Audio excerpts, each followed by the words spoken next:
Hello, and welcome to the Ant-Man channel on this Tuesday, the 17th of September, 2013. Excuse me. Anyways, got an article in front of me that looked interesting to read, and it is called, it's from the website WND.com, and it is written by Joe Kovacs. This article is under the column Faith, if you want to go look at it for yourself. It's called Archaeologists, Bible Town Possibly Found. Is this where Jesus went after feeding 4,000? Well, I haven't read this article, but I've had it in front of me. Thought I'd read it today. It's a pretty short article, so here we go. Archaeologists say they've discovered an ancient town mentioned in the New Testament, and it could be the location to which Jesus sailed after miraculously feeding some 4,000 people by multiplying a few fish and loaves of bread. Ken Dark of the University of Reading in the UK says the town may be Dalmanutha, on the shores of the Sea of Galilee. Hey, I thought Galilee didn't exist, hey.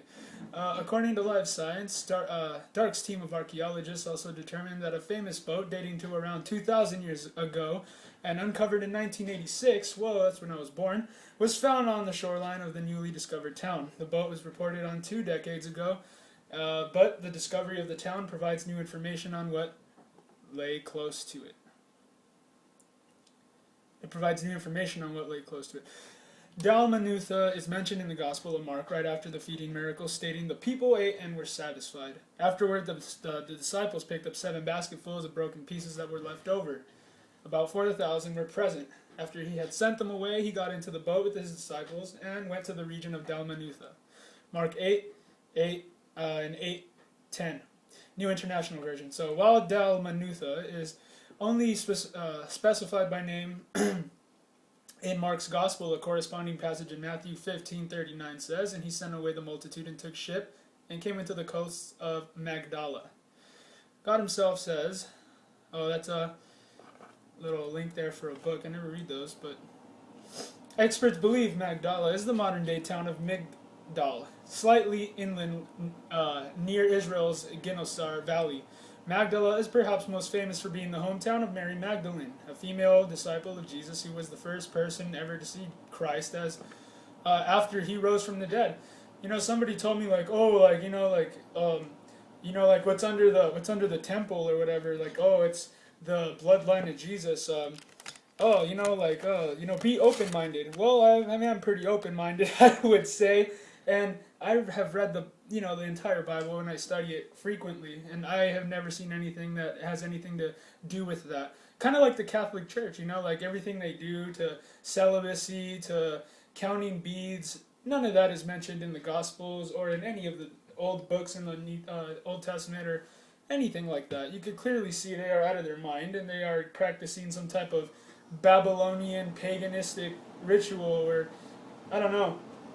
It's pretty interesting to think that, even the Jews, when they were exiled and they were in Babylonia, some of the Jews were practicing their paganism over there in their town, and they probably came back with a couple of them, but who knows, when it comes to all that stuff, like who's behind the Catholic, the Vatican, and all that stuff, man, that's going really deep into the rabbit hole, and I don't really know.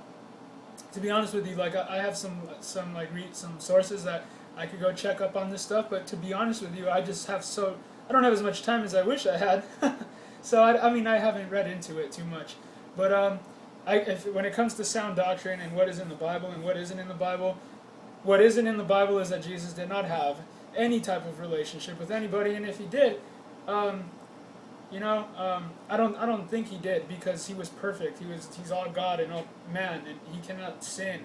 So how can he, he didn't come to earth to do that. So anybody who falls for the whole Jesus had a son and he has a lineage thing, I think that they're very confused, and that there's a lot of false information out there that has nothing to do with the gospel. And I wouldn't question, the sound doctrine of what God has given us to discern whether God is Jesus is God and Jesus is the Messiah and all that. It'd be a grand error. It wouldn't be a good thing. Nowhere do I see in the Bible that it says that. The 2,000-year-old boat, which was found on the shoreline back in 1986, is to date is the most famous artifact from the area. Vessel glass and amphora hint at wealth, wrote Dark in the most recent edition of Palestine Exploration Quarterly, and eights and stone anchors, along with the access to beaches suitable to landing boats, and of course the first century bow, all imply an involvement with fishing. Dark's team says their finding indicate the town was prosperous and probably survived for many centuries. They found that fields between the modern-day town of Migdal and the sea coasts contained hundreds of pottery pieces dating from as early as the 2nd or 1st century BC to up to some point after the 5th century AD, the time of the Byzantine Empire. Also among their finds were cubes known as tesserae and limestone vessel fragments, which were associated with Jewish purity practices in the early Roman period, indicating the presence of a Jewish community in the town, Dark told Live Science. Very interesting. Some of the most impressive finds, however, were not made in the fields, but rather in modern-day Migdal itself, said Live Science. The archaeologists found dozens of examples of ancient architectural remains, some of which the modern-day townspeople had turned into seats or garden ornaments, or simply left lying on the ground. In one instance, the researchers found more than 40 basalt ashlar blocks in a single garden. After talking to the local people and trying to identify the source and date of the findings, the researchers determined that many of the architectural remains came from the local area and likely were part of this newly discovered town. It's absolutely fascinating, you guys. I mean, besides the world of science being shook, you got idiots. I shouldn't slander them back, because you know what? At the core of my being, I'm not God, but I try to be like God, and I try to follow His commandments, and one of them is that to prove that someone's a Christian, man, you gotta see that they love other people. That's the telltale sign of a Christian, is he'll love you whether you hate him and slander him and kill him or torture him. You know what I mean? And you got people like Bill Nye and Bill Maher that comes out and they start talking a lot, and you see that they try to they don't want to debate evidence, they don't want to debate what's fact and what's fiction. They just want to come out and antagonize Christians, attack them for what they believe in. I'm afraid that your idiocracy, your deluded minds about the whole science versus religion thing is absolutely backward. I think that science it belongs to creation, and that evolution and Darwinian psychology the evolutionary psychology belongs to religion, because, well, that's just my opinion, because I really do believe in Jesus Christ, and He's alive, and He's in heaven, and He's coming back, and He's going to be awesome forever.